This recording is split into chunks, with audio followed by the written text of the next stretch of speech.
I'm just going to talk about these kit boxes because I get a lot of questions asking about kit boxes, so hopefully I'll just put it all to rest with this video. First of all, the dimensions of the kit box. These boxes are 6 foot wide, they're 3 foot high inside and they're 33 inches deep. This is the biggest kit box I have. This one I built for breeding. It will hold 30 perches, but I think ideally you only want around 20 birds in it. With 30 birds it's a bit overcrowded, to be honest with you. The construction of this is it's just plywood with a wooden front, and these boxes, as I've said before, are hung onto this concrete fence at the back with metal brackets. The plywood on this is only ½ an inch thick, and I have done another video on the construction of this actual box, which I will put in the description box below if you want to just go and have a look at this box as it was being built. It might give you a better idea of how it's constructed. These boxes are coated in fiberglass, matting and resin, but you know, you could use felt. It wouldn't be a problem using roofing felt or some kind of tin sheeting or whatever.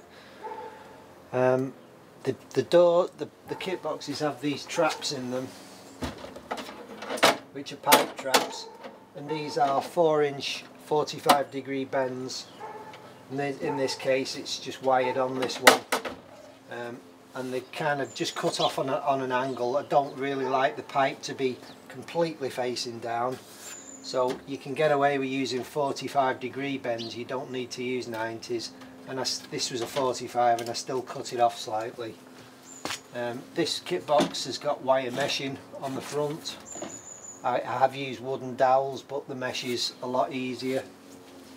Now this mesh, this weld mesh, is 1 inch in diameter, and it's fantastic for the floors. I've got ½ inch weld mesh, a thinner weld mesh in the bottom of this box, but it does tend to get clogged up more than the 1 inch mesh. But the ½ inch is thinner and a lot cheaper than the 1 inch weld mesh. But I wouldn't personally go bigger than 1 inch weld mesh because the birds seem to struggle walking on it. If you don't want the birds on your floor, then use bigger mesh. Right, the construction of this, it's got 2 trays in the bottom to catch the muck, and the trays want to be a minimum of 2 inches below the base of the floor. If they're not, seed and grains will drop through into the muck tray below, and the birds will be pecking and they'll be able to reach that grain that's in the muck. Whether that bothers you or not, it bothers me. So I have a 2 inch gap so the birds can't get to the tray below. The ceiling of this one, because people have asked me how do you go on in the cold and this, that and the other. Well, the ceiling of this box is insulated with 1 inch styrofoam sheeting, and it's literally just pushed in place in the box and held in with some small nails. The back of the box also has a 1 inch sheet of styrofoam on it, and the sides on the outside have styrofoam just taped onto them. It's polystyrene on these on the outside. The floor of the box is split into 2 so I can have 2 trays. It's going to be difficult trying to take out and clean a 6 foot tray, so I've split all my boxes into 2, and the way the trays mount is simply a piece of sort of angle plastic or angle iron steel just bolted or screwed to the side of the box just to form that channel there. Then these, again, are ½ inch plywood trays with a front on them. They just slide in, and there's just an ever so slight gap there just for a bit of ventilation, but they're so easy then just to clean out. The inside of these boxes I've finished off with a polyurethane sealer on the plywood inside and on the floor, and the reason being it just makes it so easy to get a power washer or a hose pipe in these boxes in a brush and just clean everything down. And I periodically do that, you know, when the boxes are getting dirty, say once a month, twice, once every 2 months. I just put the power washer in and I just gun everything down and wipe everything off with a cloth, and within 10 or 15 minutes the birds can go back in again. There is a gap, you see the gap in the front there? Well, that's actually to take a piece of quarter plywood, and a piece of quarter ply can be slid in. There's a little groove in the top here in the central rail, so the quarter ply can be slid in to divide the box in two. If you only want 20 birds, 10 cocks and 10 hens, you can house them all comfortably in that one box. Then you can also put perches on the sides of the divider, so you'll easily get, you know, 10-15 perches in each side. Really, you just want to make sure that no vermin can get in, that slugs and snails can't get in, because slugs and snails carry diseases that pigeons can kind of pick up. But the birds are really comfortable in these boxes. Also, if the weather's really bad or it gets real cold, I have these small polycarbonate panels, which are like a twin wall, and I just simply put them in there with a bit of a packing, so they're just held in tight. The two central ones, I don't usually bother with them, I leave them open, but I do have covers for them two doors, these two doors.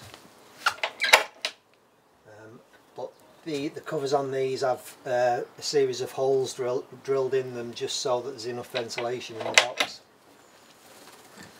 So I've currently got all my young birds and the hens housed in this box. I'm covered in cobwebs here.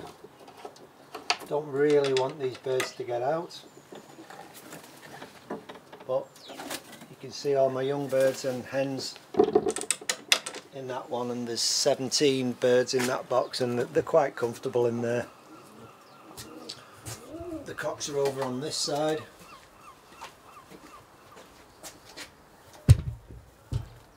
I've just got 7 cocks now.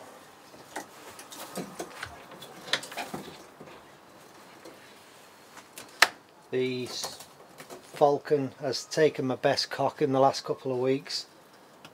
Peregrine or the sparrowhawk, I don't know which one it was, but he's gone. He was my best breeding cock, called him Lucky. Not so lucky this time, he'd escaped it twice, but the third time it got him, obviously, because he's not been back. I've also lost 3 young birds, probably again to the falcon, the sparrowhawk or the peregrine. It's just not as much fun when you know as soon as you let your birds out, the falcon's going to come and take them. Plus, I mean, today is a good day.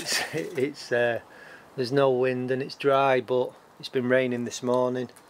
It's been raining for weeks. It's always windy. It's just no fun with roller pigeons. With racing pigeons and that, you can fly them in strong winds. You can fly them in the rain, but rollers just do not like being out in this kind of crappy weather.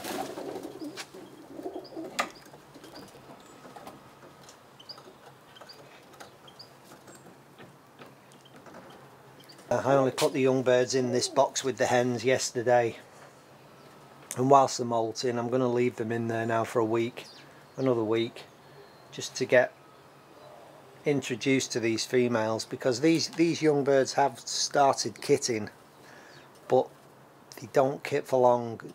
They're up for a few minutes and then the kit just breaks apart and they're all over the sky. So these hens in this box are really good kitting birds. You know, they're just in a tight little group. There's 10, I've got 10 hens left, and they fly really well together.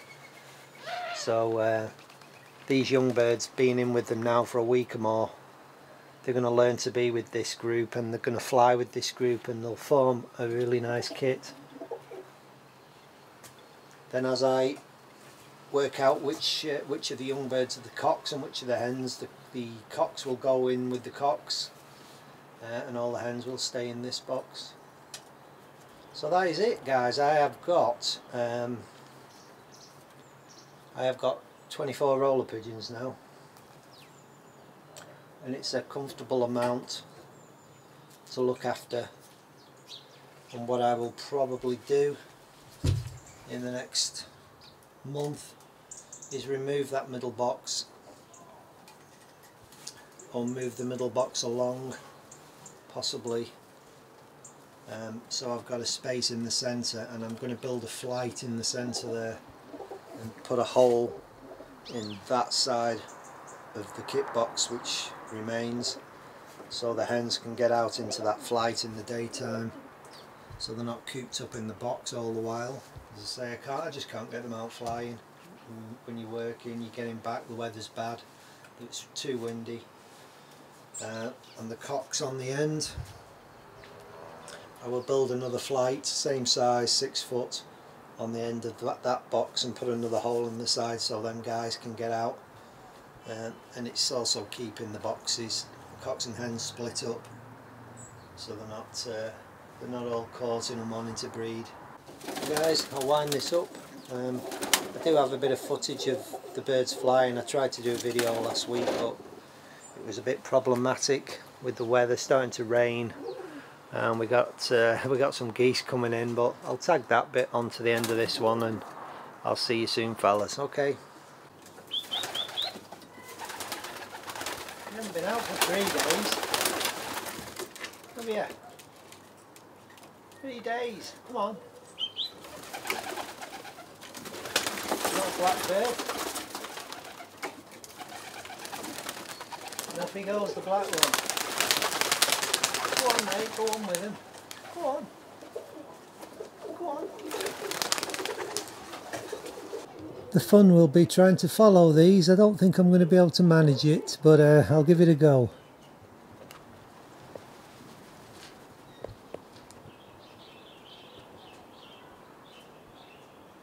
Yeah, just starting to tail ride.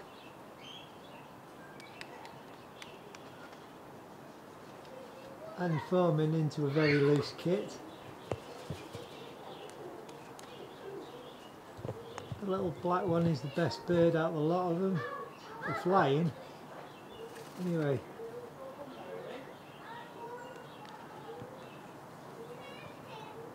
I've lost 3 of them to the hawk. And my best breeding cock to the hawk. These I love the way young birds fly. They're just like absolute lunatics they are. 1,000 miles an hour everywhere. But I will start putting them up with the hens soon. There's a load of geese here now that are really going to scare them, so I'll just let the hens out.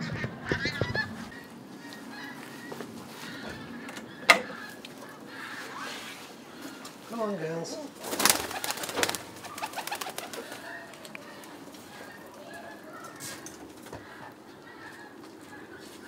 Hopefully the hens won't get up. They'll stay on the roof and drag these back down again. Them geese have spooked a couple of them. They've just headed off into the distance.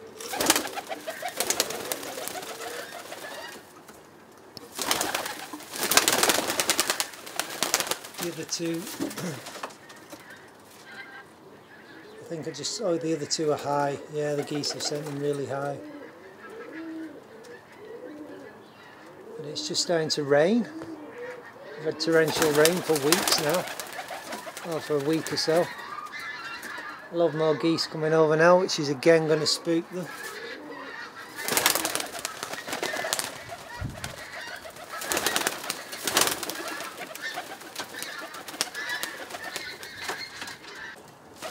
This is the first young bird coming in now.